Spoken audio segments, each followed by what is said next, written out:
사무엘상 2장 12에서 18절 말씀입니다. 엘리의 아들들은 행실이 나빠 여호와를 알지 못하더라.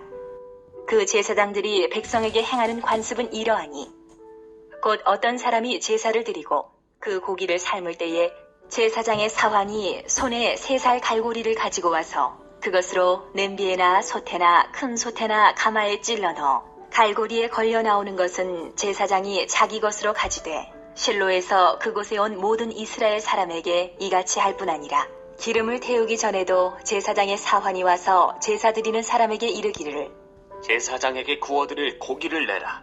그가 내게 삶은 고기를 원하지 아니하고 날 것을 원하신다. 하다가 그 사람이 이르기를 반드시 먼저 기름을 태운 후에 내 마음에 원하는 대로 가지라 하면 그가 말하기를 아니라 지금 내게 내라.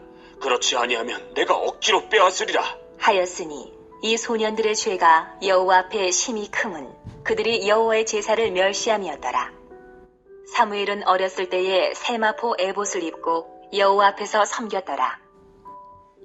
사랑하는 형제 여러분, 1월 26일 수요일 새벽 묵상에 오신 것을 환영합니다.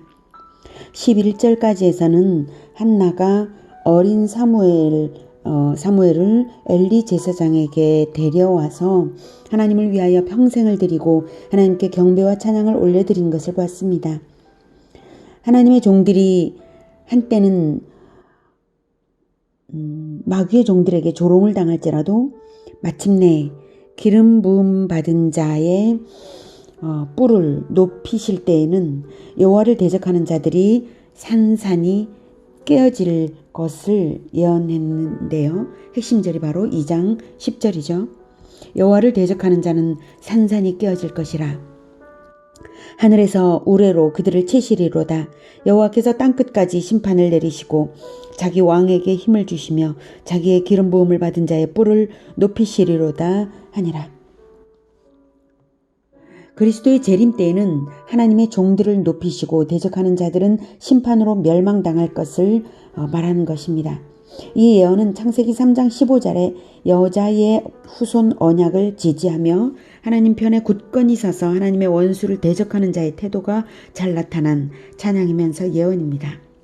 한나의 예언에서 강력하게 대조된 것이 한때는 그리스도의 종들이 조롱당할지라도 마침내는 그리스도의 승리가 있음을, 즉 한때는 하나님의 원수들이 득세할지라도 마침내는 심판당할 것임을 강조한 것인데요. 거기에는 매우 중요한 점이 내포되어 있습니다. 그것은 바로 처음과 나중에 있어서 한때가 있지만 나중의 결과는 달라지는 것을 계속 강조했죠. 처음과 나중에 있어서 시간의 흐름이 있고 처음부터 나중까지 어느 편에 서 있는가 하는 초점이 있다는 사실입니다. 그것은 사무엘이 아기 때부터 성경을 가르침 받아서 처음부터 나중까지 굳건히 하나님 편에 서 있을 것임을 나타내고 하나님의 원수들은 처음부터 나중까지 하나님을 조롱하다가 멸망할 것임을 암시하고 있습니다. 또한 그것은 창세기 3장 15절이 내포하고 있는 그리스도 승리의 핵심 비결을 보여주는데요. 바로 후손이라는 포인트입니다. 여자의 후손의 여자는 원수 마귀를 대적하는 여자이며 여자의 후손에 의해 마귀의 머리가 상함을 당하는 것은 처음부터 나중까지 어릴 때부터 시작해서 마귀를 대적하는 자로 성장한 후손에 의하여 마귀를 패배시킬 것을 의미합니다. 창세기 3장 15절 내가 너로 여자와 원수가 되게 하고 내 후손도 여자의 후손과 원수가 되게 하리니 여자의 후손은 내 머리를 상하게 할 것이요 너는 그의 발꿈치를 상하게 할 것이니라 하시고 자, 오늘 본문에서 나타난 대조는 어떻습니까? 한나의 예언대로 하나님의 원수들이 하나님을 조롱하고 있지 않습니까? 엘리의 아들들은 이미 장성했고 제사장들이지만 패역하며 제사를 멸시합니다. 그러나 사무엘은 비록 어릴지라도 하나님의 신실한 종으로 자신을 드리고 있습니다. 이 대조점을 성경이 보여주는 이유가 무엇일까요?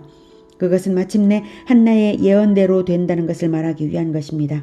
사무엘과 엘리 아들들은 서로 대결하는 구도는 아닙니다. 그러나 하나님과 엘리 아들들은 대적되어 있습니다. 그러므로 하나님은 엘리 아들들을 심판하시고 사무엘을 높이실 것이 예측되는 것입니다.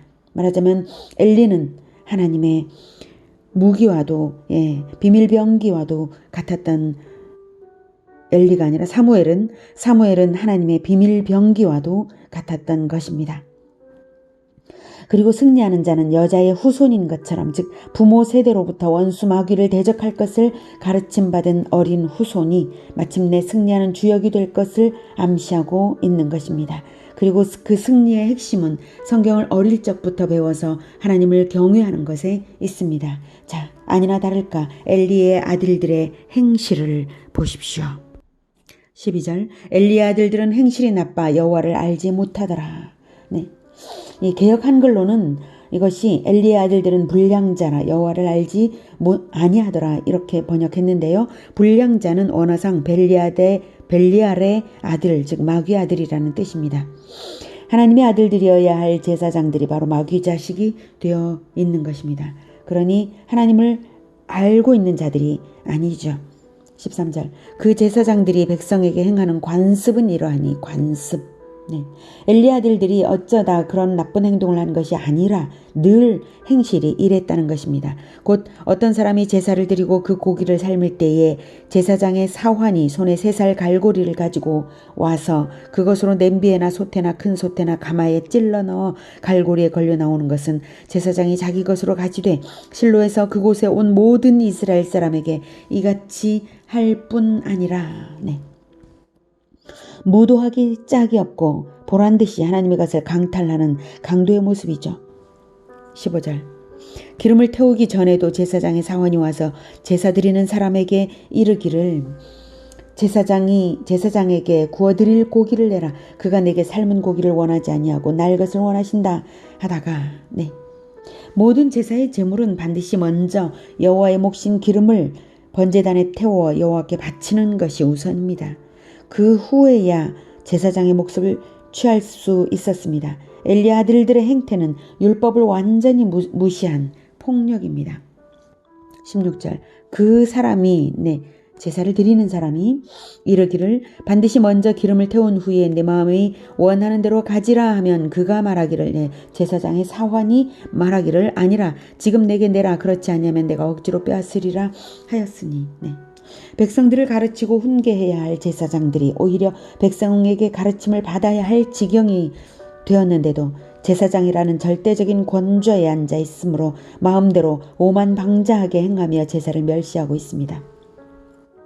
17. 이 소년들의 죄가 여호와 앞에 심히 크면 그들이 여호와의 제사를 멸시함이었더라.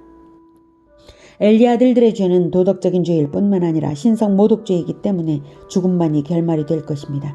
제사를 멸시함으로써 여호와 하나님을 멸시한 것입니다. 하나님께 드리는 제사는 레위기에 나타난 바와 같이 그리스도의 헌신과 대속과 섬김을 의미하는 것입니다. 구약시대에는 제사가 곧 그리스도에 대한 믿음을 나타내는 신앙 고백이었습니다. 그런데 그러한 제사를 멸시했으니 진리를 적극적으로 대적하는 이단자요 마귀의 종들이 되고 만 것이죠. 엘리 아들들이 그렇게 하는 것은 갑자기 생겨난 것이 아닙니다. 그들의 관습이었다지 않습니까? 엘리 아들들은 어렸을 적부터 율법을 배우지 않았고 하나님을 멸시하기를 가볍게 여겼던 것입니다. 그렇지 않고서야 어떻게 제사장의 관습이 이럴 수 있겠습니까? 그 책임은 엘리에게도 있습니다. 하지만 사무엘은 엘리 아들들과 정반대인 것을 성경이 대조하고 있습니다. 18절, 사무엘은 어렸을 때에 세마포 에봇을 입고 여호와 앞에서 섬겼더라.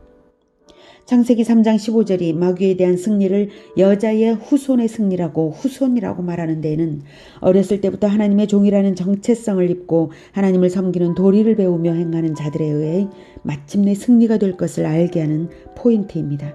그래서 하나님은 한나에게 한때 불임으로 분인나의 공격을 당하게 하시며 하나님의 마음을 알아차리게 하셨던 것입니다. 그래서 한나는 자기 아들을 여자의 후손 그리스도처럼 어릴 적부터 온전히 하나님의 종으로 헌신하게 가르쳤습니다. 이것이 최종 승리의 핵심 포인트입니다. 제자화가 승리의 핵심인데 제자화 중에도 대를 잇는 제자화요 어릴 적부터 헌신하게 하는 제자화입니다. 어린아이들을 제자화하면 아이들은 모든 민족으로 나아가 제자 삼을 것입니다. 모든 민족을 제자 삼는 것이 바로 그것입니다. 어릴 적부터 장성하도록 아이가 이탈되지 않는 제자화는 어떤 제자화일까요? 바로 한나가 한순간도 아이를 떼놓지 않고 아이를 만족시켰던 것과도 같은 제자화입니다. 아이들과 밀착 동행하며 아이들에게 늘 성경을 행복하게 가르쳐줄 때 아이들은 행복하게 하나님을 만나며 자랄 수 있습니다.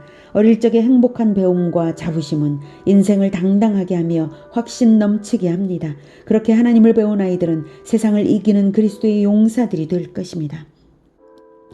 하나님은 사사시대 400년을 기다리신 후에 마침내 한나를 통해서 사무엘을 얻고 계십니다. 우리가 한나처럼 또는 사무엘처럼 하나님의 마음을 알아들여서 제자와의 삶을 살아들여서 하나님의 마음을 시원하게 해드리는 승리가 되기를 축복합니다. 기도하겠습니다. 하나님, 여자의 후손이 마침내 마귀를 상하게 하고 승리할 것을 말씀하신 하나님, 그 뜻을 한나의 찬양을 통해서 그리고 사무엘의 삶을 통해서 또한 증명해 보이실 것을 예측했습니다. 하나님, 그러므로 예수님께서 우리에게 명하신 것, 모든 민족을 제자 삼으라는 것, 그것이 바로 어릴 적부터 어린아이들을 하나님의 말씀으로 가르쳐 하나님의 종들로 헌신에 올려드리도록 행복한 가르침을 줄 것을 명하신 것임을 다시 생각하고 있습니다. 하나님, 우리가 성경을 열심으로 배우지 않고 또한 성경을 열심으로 가르치지 못했던 것을 용서해 주시며 이제부터는 어린 자녀들에게 열심으로 성경을 가르칠 수 있도록 포기하지 않고 행복하게 하나님의 말씀을 사랑으로 가르쳐 포기하지 않고 가르쳐 하나님께 헌신에 올려드리는 여자의 후손들이 많아지게 하여 주시옵소서. 그럼으로써 그리스도의 후손이 그리스도의 승리가 되게 그리스도의 군대들이 승리하게 주님 도와 주시옵소서. 예수님의 이름으로 기도드립니다. 아멘. 이어지는 시간은 개인 기도 시간입니다.